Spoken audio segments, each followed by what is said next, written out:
Hello everyone, welcome back to my channel. আজকের ভিডিওতে আমরা আলোচনা করব, অলরেডি থাম্বনেলে দেখেছো, আরবান সোশিওলজি থেকে তোমাদের এবছরের জন্য কি কি শর্ট কোশ্চেন আসতে পারে। আজকে মূলত আমরা 10টি শর্ট প্রশ্ন আলোচনা করব, যে 10টি গুরুত্বপূর্ণ শর্ট প্রশ্ন। আশা করছি তোমাদের এই শর্ট প্রশ্নের আলোচনা তোমাদের পরীক্ষার জন্য কাজে লাগবে বা হেল্পফুল হবে। এবার কোন কোন ইউনিভার্সিটির ছাত্রছাত্রীরা এটা ফলো করতে পারবে, দেখো বেসিক্যালি ডিএসসি পেপার হিসেবে এটা সিইউতে আছে। ওকে, DSC A1, DSC A1, CC12 আছে কল্যাণ ইউনিভার্সিটি।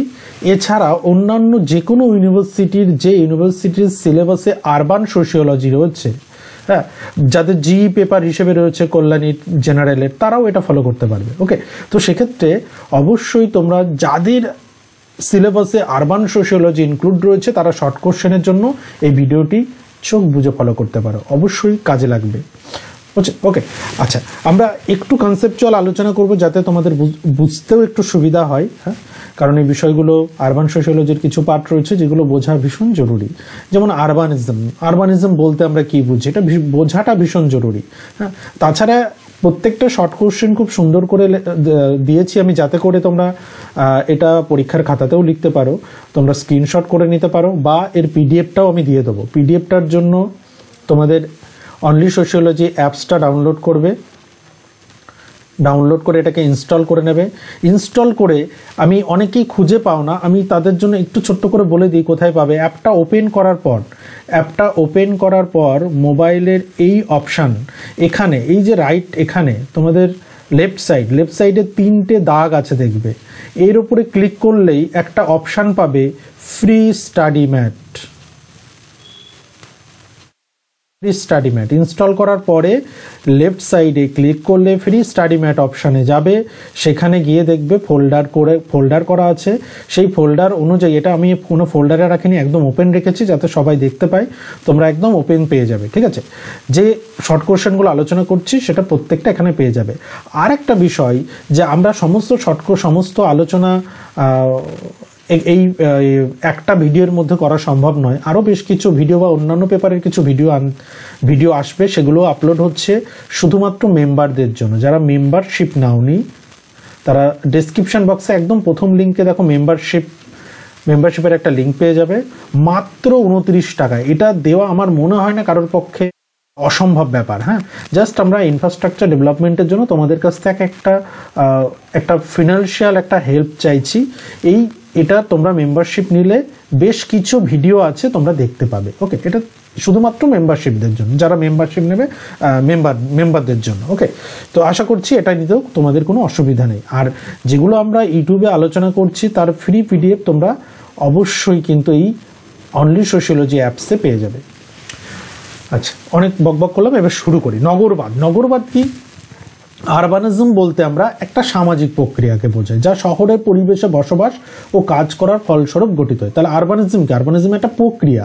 আরবান সোসাইটিতে আমরা একটা প্রক্রিয়া দেখতে পাই, যেটা আরবান সোসাইটিতে বসবাস ও কাজ করার ফলস্বরূপ একটা গঠিত হয় বলা যেতে পারে। এবং তার মধ্যে কি কি থাকবে? আরবানিজমের মধ্যে শহরের জীবনযাত্রার ধরন, মানসিকতা, তাদের আচরণ, প্রত্যেকটি কিন্তু সামাজিক কাঠামোর মধ্যে ইনক্লুডেড, এবং আমরা এগুলোকে সামাজিক কাঠামোর মধ্যে ধরে থাকি, তাই না? তাহলে নগরবাদ মূলত নগরায়নের ফলে গড়ে ওঠে, এবং সেই নগরায়নের ফলে গড়ে ওঠা একটা সামাজিক সাংস্কৃতিক কিছু বৈশিষ্ট্য, সেই উপর আলোকপাত করে নগরবাদ। ক্লিয়ার? দ্বিতীয়ত, নগরবাদের কিছু বৈশিষ্ট্য। নগরবাদ থেকে যদি তোমাদের প্রশ্ন আসে, আশা করছি লিখতে অসুবিধা হবে না। আমি এমনভাবে নগরবাদটাকে রেখেছি যাতে নগরবাদ যদি বড় প্রশ্নও আসে তাহলেও তোমরা লিখে দিতে পারবে। হোয়াট ইজ আরবানিজম যদি 5 নম্বরে বা 6 নম্বরে চলে আসে।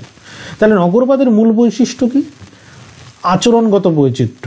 শহরে বিভিন্ন শ্রেণী থাকে, বিভিন্ন পেশার মানুষ থাকে, তাহলে বিভিন্ন শ্রেণী, পেশা ও সংস্কৃতির মানুষের একটা সহাবস্থান আমরা নগরবাদে দেখতে পাই। কারণ যখনই আমরা আরবান সোসাইটির কথা বলবো, সেখানে শ্রেণী এবং বিভিন্ন পেশার এবং বিভিন্ন সংস্কৃতির মানুষজন সবাই কিন্তু একই স্থানে বসবাস করে, রাইট? দ্বিতীয়ত, ব্যক্তিকেন্দ্রিকতা। নগর জীবনে ব্যক্তি স্বাধীনতা, সক্রিয়তার উপর জোর দেওয়া হয়, কারণ আমরা জানি যে এটা ব্যক্তি স্বাধীনতা খুব বেশি সক্রিয় নগর জীবনে। নগরবাদের আরেকটা বৈশিষ্ট্য কি? সামাজিক সংযোগের দুর্বলতা। শহরের সমাজে কি হয়? ব্যক্তিগত সম্পর্কে,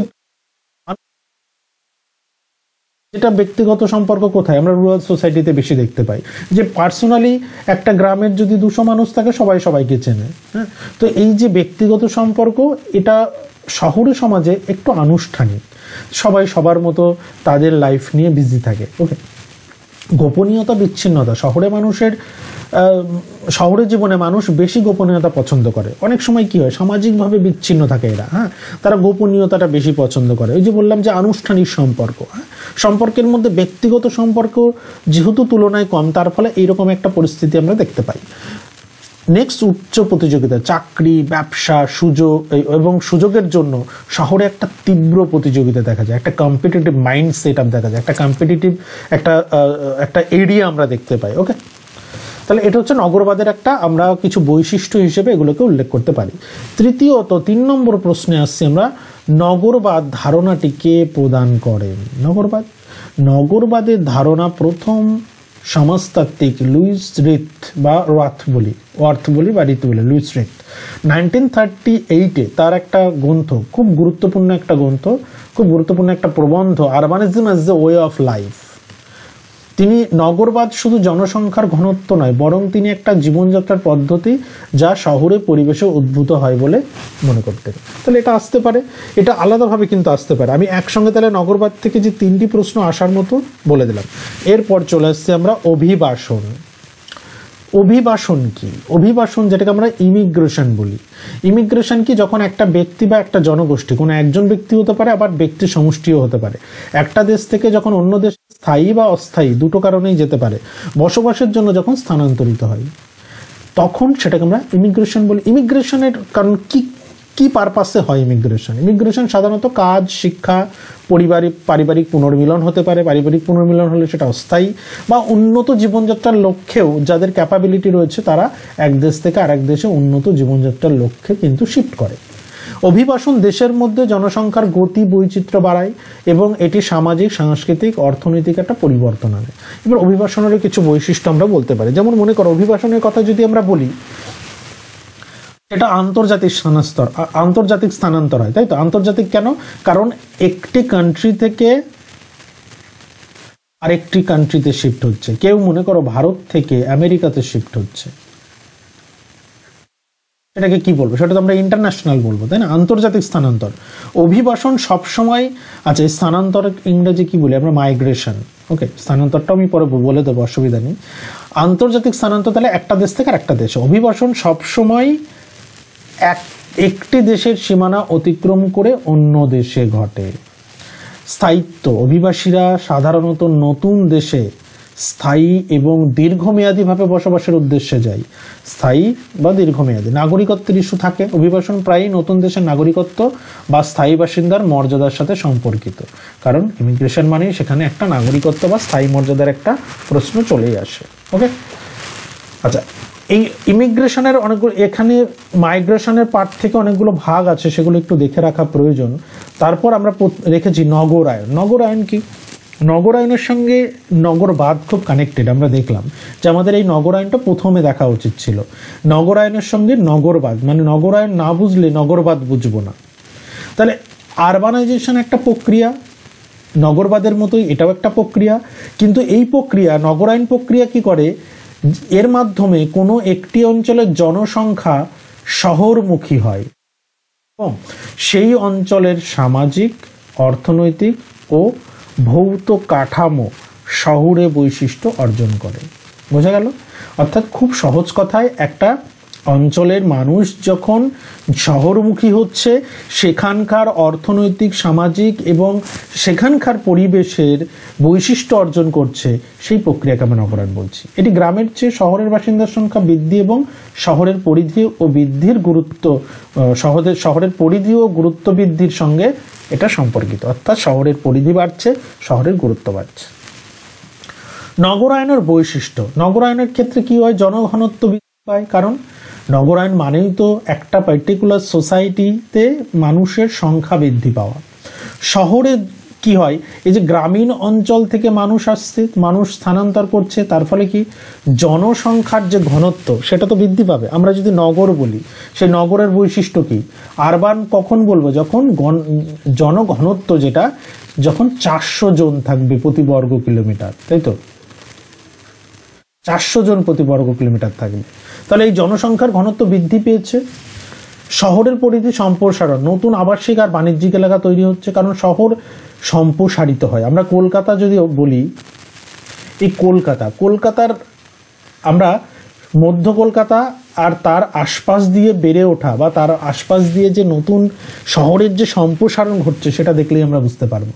ওকে, অর্থনৈতিক পরিবর্তন, কৃষিভিত্তিক অর্থনীতি থেকে শিল্প আর পরিষেবা ভিত্তিক অর্থনীতির দিকে অগ্রসর হয়। এটা কিন্তু খুব গুরুত্বপূর্ণ একটা বৈশিষ্ট্য, যে যখন একটা অর্থনীতি শুধুমাত্র কৃষিভিত্তিক ছিল, ভারতের অর্থনীতি, যদিও ভারতের অর্থনীতি কৃষিভিত্তিক, কৃষির একটা ভালো অংশ, ভালো কৃষির ওপর ভিত্তি করে ভালো অংশ অর্থনীতি গড়ে উঠেছে, কিন্তু এই নগরায়ন প্রক্রিয়া কি করলো, শিল্প আর পরিষেবা ভিত্তিক অর্থনীতির দিকে অগ্রসর হলো নগরায়নের সঙ্গে সঙ্গে। কারণ নগরায়নের সঙ্গে সঙ্গে শিল্পের বিকাশ ঘটলো, পরিষেবা সংক্রান্ত যে শিল্প সেগুলোর বিকাশ ঘটলো। তার ফলে এই শিল্প আর পরিষেবাকে ভিত্তি করে অর্থনীতি ধীরে ধীরে ডেভেলপ করতে শুরু করলো। ক্লিয়ার? তাহলে এটা নগরায়নের বৈশিষ্ট্য যদি আসে, সে কারণে আমি আলাদাভাবে এখানে কিন্তু এটা দিয়ে দিলাম। ওকে, তারপর সামাজিক বৈচিত্র্য, বিভিন্ন সংস্কৃতি পেশার মানুষের সহাবস্থানে একই সঙ্গে অবস্থান করে, বিভিন্ন কালচার, বিভিন্ন পেশা। প্রযুক্তিগত উন্নয়ন, নগরায়নের ফলে উন্নত অবকাঠামো, পরিবহন, যোগাযোগ, জীবনযাত্রার মান বৃদ্ধি পায়। ওকে, তাহলে নগরায়নের বৈশিষ্ট্য নিয়ে কোনো অসুবিধা নেই, নগরায়নের বৈশিষ্ট্য খুবই ইজি। ওকে, খুব সহজেই কিন্তু 2 মার্কের আসলে আশা করছি প্রত্যেকেই লিখতে পারে।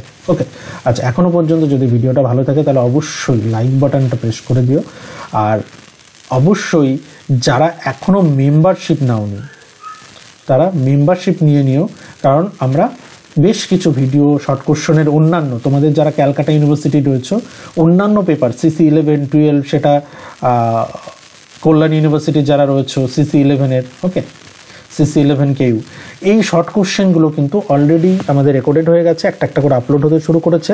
তো এটা কিন্তু শুধুমাত্র মেম্বারশিপ যারা নেবে তাদের জন্যই। মেম্বারশিপ নিয়ে কোনো কনফিউশন থাকলে অবশ্যই নিচের দেওয়া হোয়াটসঅ্যাপ নম্বরে যোগাযোগ করে দিন। পরিযান, এরপর আসছে আমরা পরিযান, যেটাকে আমরা ইংলিশে কি বলি, মাইগ্রেশন। মাইগ্রেশন বলতে কি বোঝায়, ব্যক্তি বা জনগোষ্ঠীর একটা স্থান থেকে অন্য স্থানে স্থানান্তর হওয়া, বা যেটাকে আমরা বাংলায় স্থানান্তরও বলে থাকি, যা সাধারণত কিসের জন্য হয়, বসবাস, কাজ বা অন্যান্য সুযোগের সন্ধানে করা হয়। এটি স্থায়ী হতে পারে, অস্থায়ী হতে পারে, আভ্যন্তরীণ হতে পারে, আবার আন্তর্জাতিকও হতে পারে। আভ্যন্তরীণ মানে দেশের মধ্যে, রাজ্যের মধ্যে, আর আন্তর্জাতিক মানে দেশের বাইরে। পরিযান তাহলে সংজ্ঞা আমরা কি বলতে পারি, পরিযান হলো এমন একটা সামাজিক প্রক্রিয়া যেখানে মানুষ ভৌগোলিক স্থান পরিবর্তন করে অর্থনৈতিক, সামাজিক, রাজনৈতিক বা পরিবেশগত কারণবশত। কেন পরিবর্তন করে স্থান? এই অর্থনৈতিক, সামাজিক এবং রাজনৈতিক কারণবশত। এটি ব্যক্তিগত বা গোষ্ঠীগত হতে পারে এবং স্থানান্তরকৃত অঞ্চলে জনসংখ্যার গতিশীলতা বৃদ্ধি করে, অর্থাৎ জনসংখ্যার একটা ডায়নামিক, মানে এই যে একটা অঞ্চলের জনসংখ্যার যে গতি, সেই গতিটাকে কিন্তু বাড়িয়ে দেয়। ওকে, চলো কোশ্চেন নাম্বার 7, পরিযানের যে কোনো 2টি উপাদান। পরিযানের উপাদান কি? যেমন প্লেস অফ অরিজিন, একটা স্থান বা অঞ্চল যেখান থেকে ব্যক্তি বা জনগোষ্ঠী পরিযানের জন্য স্থানান্তরিত হয়। উদাহরণস্বরূপ আমরা বলতে পারি গ্রামীণ অঞ্চল থেকে মানুষ শহরে স্থানান্তরিত হলে কি হবে, গ্রামীণ অঞ্চল উৎপত্তি স্থান, তাই তো? তাহলে এটা একটা প্লেস অফ অরিজিন, এটা একটা উপাদান। আর দ্বিতীয়ত গন্তব্যস্থান, এই স্থান বা অঞ্চল যে কোনো পরিযানকারীরা স্থানান্তরিত হয়, নতুনভাবে বসবাস বা কাজ শুরু করে। উদাহরণস্বরূপ আমরা কাজের জন্য কি গ্রাম থেকে শহরে আসা ব্যক্তিদের যে গন্তব্য শহর, সেটাকে আমরা বলতে পারি। ওকে, তাহলে খুব সহজ কথাই পরিযানের 2টি উপাদান, একটা প্লেস অফ অরিজিন উৎপত্তি স্থান, একটা গন্তব্যস্থান। কিন্তু এই যে নগরে পরিযান হচ্ছে, অর্থাৎ একটা বৃহৎ সংখ্যক মানুষ কোথায় যাচ্ছে ভালো করে বুঝতে হবে, গ্রাম থেকে শহরে। তাহলে কি শহরে কি সমস্যা নেই, বা শহরে কোন বিষয়গুলোর জন্য তারা আকর্ষিত হচ্ছে? এই পরিযান কেন করছে মানুষ, পরিযান কি কারণে করে মানুষ কি করছে?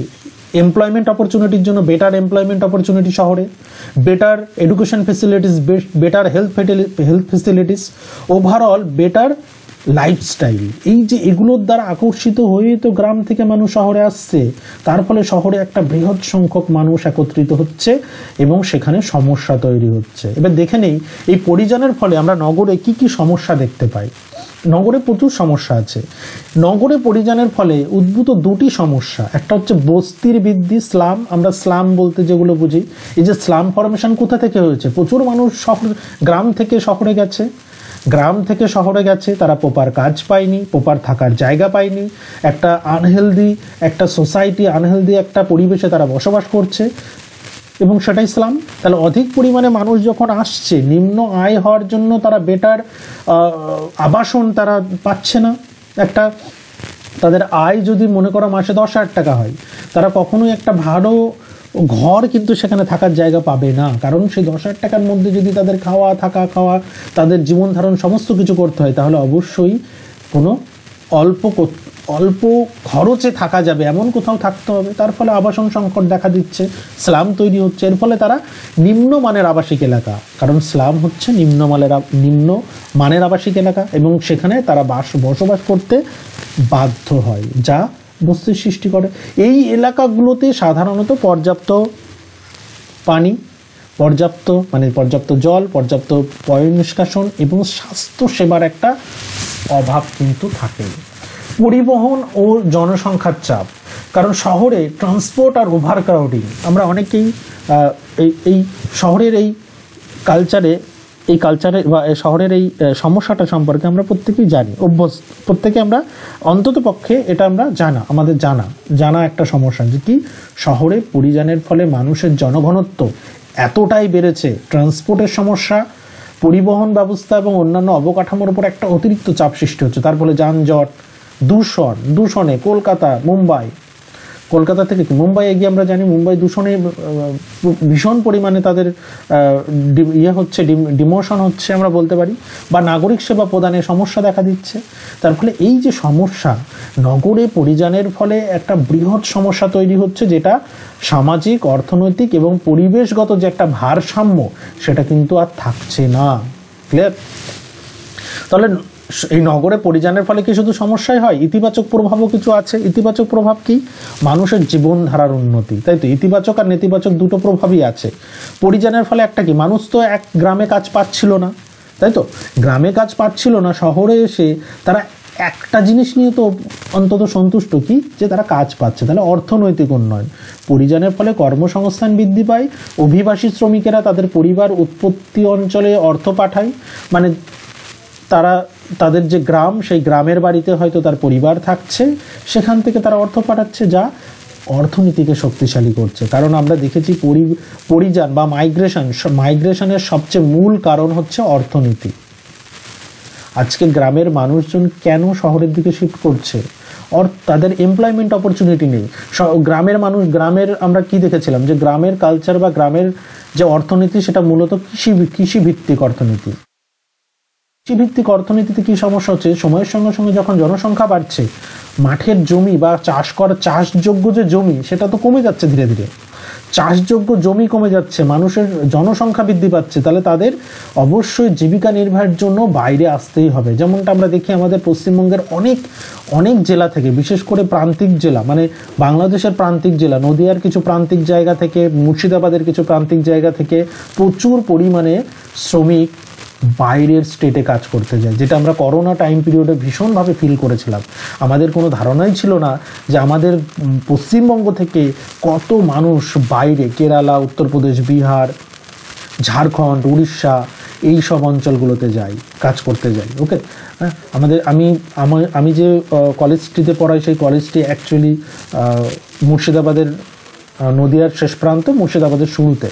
তো সেই অঞ্চলে মুর্শিদাবাদ থেকেও প্রচুর ছেলেমেয়েরা আসে, এবং অনেকের কাছেই শুনি যে এই অঞ্চলের প্রচুর মানুষজন কিন্তু কেরালায় থাকে। তো এমনটা আছে প্রচুর। তাহলে মানুষের এই যে যাওয়ার কারণটা কি? যাওয়ার কারণ অর্থনৈতিকভাবে উন্নয়ন করা, অর্থনৈতিক দিক থেকে যাতে একটু শক্তিশালী হয় তারা, এবং তারা বেটার একটা তাদের যে অর্থনীতি, সেই অর্থনীতিটাকে বেটারমেন্ট করার জন্য তারা এই কাজগুলো করছে। এর পরবর্তীতে আরও একটা পার্ট, যেটা সাংস্কৃতিক বৈচিত্র্য। পরিযানের মাধ্যমে কি হয়, শুধুমাত্র তো অর্থনৈতিক নয়, বিভিন্ন সম্প্রদায় এবং সংস্কৃতির সংমিশ্রণ ঘটে। একটা জায়গায় হয়তো কাজ করছে বিভিন্ন কালচারের মানুষ, বিভিন্ন সম্প্রদায়ের মানুষ, তার ফলে নতুন ধারণা মানসিকতার বিকাশ ঘটায় বা সোসাইটিতে একটা সলিডারিটি তৈরি করে, যেটা মানুষের যে বিভেদ, সমাজকৃত সৃষ্ট বা সমাজকৃত সৃষ্ট যে বিভেদ, সেই বিভেদগুলো অনেক সময় মানুষের মানসিকতা বা ধারণা তাদের যেটা ছিল সেটা অনেকটা পরিবর্তন হয়, যেটা আমাদের সোসাইটির সলিডারিটি বা ঐক্য ধরে রাখার ক্ষেত্রে ভীষণ গুরুত্বপূর্ণ একটা বিষয়। শ্রমবাজারে ভারসাম্য, কর্মসংস্থানের অভাব থাকায় অঞ্চল থেকে শ্রম সরবরাহ হয় যা গন্তব্য অঞ্চলে শ্রমের চাহিদা মেটাতে সাহায্য করে। আবার একই বিষয় আবার উল্টো দিকেও বলতে পারি যে আজকে শহরে যখন শিল্প তৈরি হচ্ছে, কোনো একটা কারখানা তৈরি হচ্ছে, সেখানে তো শ্রমিক দরকার। শ্রমিক কোথায় পাবে? অবশ্যই তারা সেই শ্রমিকগুলো গ্রাম থেকে নিয়ে আসা হচ্ছে, তারা সেই শিল্প শ্রমিকের কারখানায় পণ্য উৎপাদন করছে। ওকে, অনেক সময় পরিযান শিক্ষা এবং পেশাগত দক্ষতা অর্জনের সুযোগ তৈরি করে, এটা একটা পজিটিভ বিষয়। কিন্তু শুধু তো পজিটিভ নয়, নেগেটিভ বিষয়ও আছে। আমরা নেগেটিভ বিষয়টা দিয়েই আজকে শেষ করব, যে মাইগ্রেশনের নেতিবাচক প্রভাব কি? জনসংখ্যার অত্যধিক চাপ। শহরে কি হয়, এত পরিমাণে মাইগ্রেট হচ্ছে মানুষ, তাদের আবাসন, পরিবহন, স্বাস্থ্যসেবা, অন্যান্য সুযোগ সুবিধার উপর চাপ পড়ছে। নিম্ন আয়ের অভিবাসীরা প্রায় নিম্নমানের আবাসিক এলাকা মানে বস্তিতে বসবাস করতে তারা বাধ্য হচ্ছে এবং দারিদ্র্যের যে প্রসার ঘটছে। শুধু তো তাই নয়, এগুলো কি করবে? এগুলো ক্রাইম রেট বাড়াবে, এবং তাইও করছে। যখন বেসিক নিড ফুলফিল হবে না, মানুষ চুরি করবে। চুরির যে জায়গাটা, বা আমরা বলতে পারি এখানে কিশোর অপরাধের একটা জায়গা তৈরি হয়। ওকে, আমি কিশোর অপরাধ নিয়ে পরের পাঠে আলোচনা করব। সামাজিক এবং সাংস্কৃতিক সংঘাত, স্থানীয় জনগণের সঙ্গে অভিবাসীদের সাংস্কৃতিক একটা বিভেদ প্রায় উত্তেজনা সৃষ্টি করে। তার ফলে এটা যেমন আমরা আগের স্লাইডে পজিটিভ দেখলাম, এটা নেগেটিভ ভাইবও তৈরি করতে পারে। উৎস অঞ্চলের অবক্ষয়, মানে উৎপত্তি স্থানে কর্মক্ষম মানুষের অভাব দেখা দেয়। আজকে গ্রাম থেকে মানুষ চলে আসছে, তার ফলে গ্রামে চাষবাস করার মানুষজন থাকছে না, তার ফলে সেই গ্রামের অর্থনীতি তো ভেঙে পড়বে। তাহলে ওই অঞ্চলের অর্থনীতি, সামাজিক কাঠামো আস্তে আস্তে দুর্বল হচ্ছে। তার ফলে পরিযানের প্রভাব শুধুমাত্র আর্থসামাজিক প্রেক্ষাপটের উপর নির্ভরশীল, এবং সেটা দুটোভাবেই আমাদের সমাজে প্রভাব ফেলতে পারে, ইতিবাচকভাবে এবং নেতিবাচকভাবে উভয় রূপেই কিন্তু উপস্থিত হতে পারে। ওকে, তো এই হচ্ছে মোটামুটি আলোচনা। আশা করছি এই 10টা প্রশ্ন তোমাদের কাজে লাগবে। আর এই 10টা প্রশ্নের পিডিএফ যদি প্রয়োজন হয়, তাহলে অবশ্যই যে সিস্টেম বললাম, অনলি সোশিওলজি অ্যাপসটা ডাউনলোড করে নাও, ইনস্টল করে নাও। তারপর লেফট সাইডে তিনটে দাগ দেওয়া আছে, দেখবে এভাবে, সেখানে ক্লিক করবে। ক্লিক করলেই ফ্রি স্টাডি ম্যাটের একটা অপশান পেয়ে যাবে, সেখানে ক্লিক করলেই তোমরা এই পিডিএফটা কিন্তু পেয়ে যাবে। ওকে, কোনো সমস্যা হলে অবশ্যই হোয়াটসঅ্যাপ নম্বরে যোগাযোগ করবে। খুব শীঘ্রই দেখা হচ্ছে পরের ভিডিওতে।